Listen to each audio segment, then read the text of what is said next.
तो दोस्तों खेसारी भैया के फैन हो जाइए तैयार, क्योंकि हमारे खेसारी भैया होली खेल रहे हैं दोस्तों। जैसे हम लोग भी होली खेले हैं, आप इधर देखिए, मुझे मैं होली खेला हूँ, खेसारी भैया होली खेल रहे हैं। चलिए आप सभी को वीडियो दिखाता हूँ, तब तक वीडियो को पूरा देखना और चैनल पहली बार है तो चैनल सब्सक्राइब कर लेना। चलिए वीडियो स्टार्ट करते हैं। पागल है क्या?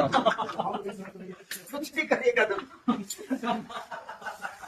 देखिए तो दोस्तों खेसारी भैया की फिल्म भी कल आ रही है, तो आप सभी तैयार हो जाइए।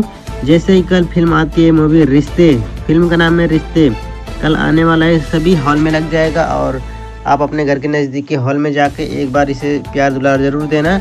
अगर ये फिल्म नहीं चली तो दोस्तों भोजपुरी इंडस्ट्री खतरे में हो जाएगी। तो आप सभी एक बार जाकर सिनेमा हॉल में रिश्ते मूवी को ज़रूर देखना, अपना प्यार देना, और तभी फिल्म दूसरी बन पाएगी। तभी बड़े बड़े डायरेक्टर अपना रिस्क लेकर पैसा लगाएंगे। चलिए दोस्तों आज के लिए इतना ही है। बाय बाय, नमस्कार।